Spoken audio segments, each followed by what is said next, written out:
quem está na ponta do exercício dessas atividades e que sabe quais são as vulnerabilidades maiores e que, portanto, precisam ser corrigidas o mais breve possível. Queria também registrar a presença da deputada Flávia Moraes, que é a nossa relatora, já está aqui na mesa, e eu passo a palavra ao deputado Luiz Couto para fazer as suas considerações, depois ao deputado Severino. Senhor presidente,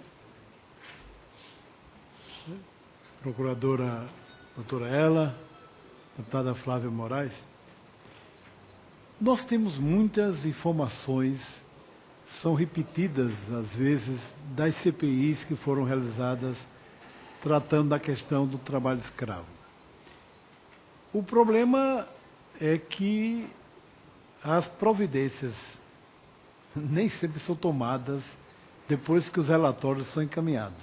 Então, há uma certa cumplicidade, né, ou uma omissão. E é interessante que aqui nós sabemos as rotas todas, como é que funcionam, né? Mas uma promotora que esteve aqui, ela disse que o tráfico de pessoas está relacionado com a corrupção de agentes públicos. De agentes públicos que têm a atribuição para impedir que isso aconteça e, através do processo de corrupção, permitem que esse tráfico ele possa ter continuidade. Lá no meu estado, na Paraíba, por exemplo, lá vem os navios, chegam no porto.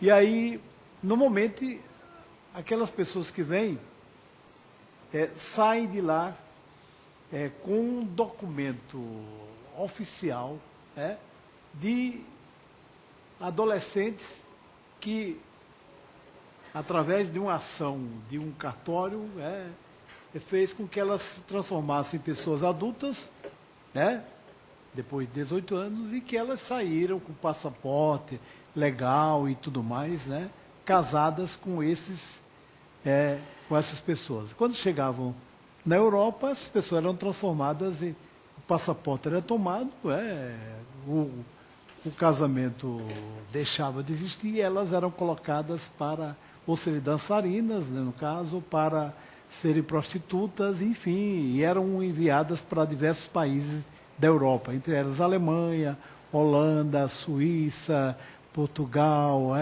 Espanha, Itália.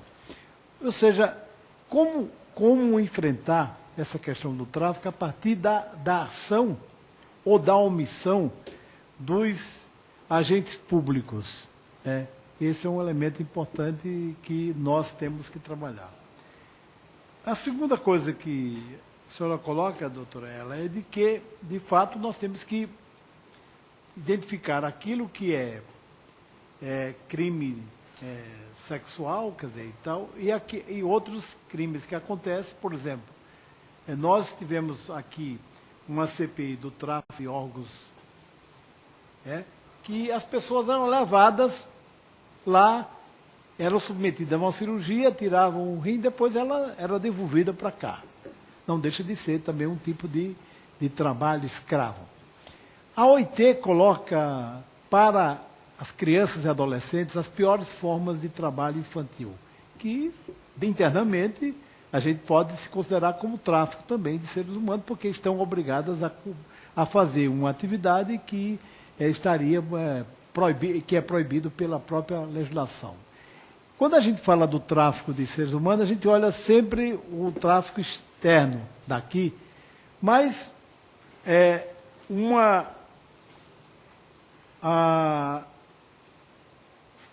um dado que chama a atenção é que o Brasil não é apenas exportador de vítimas, o Brasil também é importador de vítimas. Nós estamos vendo aí uma série de pessoas que vêm aqui e que trabalham em empresas, como em São Paulo, onde foram identificados bolivianos e outros países aqui da América do Sul e também da América Central, onde chegam aqui e são transformados em escravos, escravos, ou seja, sem nenhuma condição. eu digo, o fato é de que nós temos uma legislação, mas, ou seja, a legislação por si só, se não tivermos agentes públicos que efetivamente façam com que essa legislação seja cumprida, fica o espírito da lei, mas a lei, ou seja, vai para o beleléu.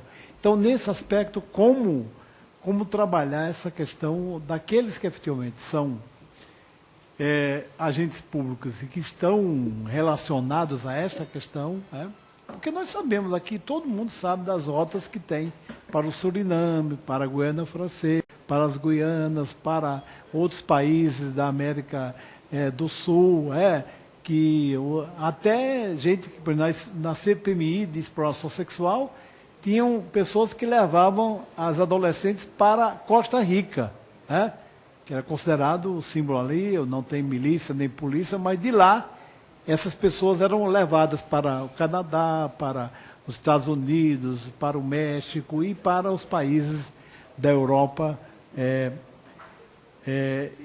Essa preocupação que me coloca essa questão da corrupção.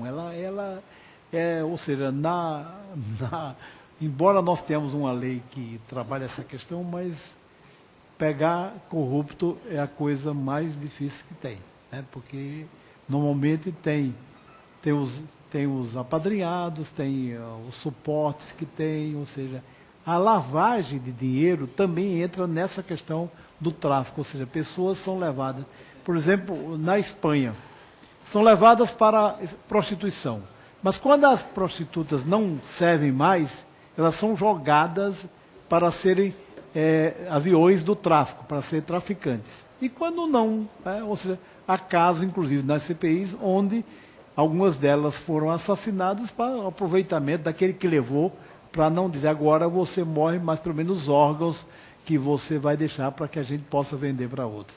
Então essa é uma questão para nós que coloca o tráfico de pessoas que, com relação à própria dignidade do ser humano, com relação a essa questão da exploração sexual, que é a coisa que aparece com mais destaque. Embora essa outra, ela também seja um elemento que esteja presente também no tráfico de seres humanos.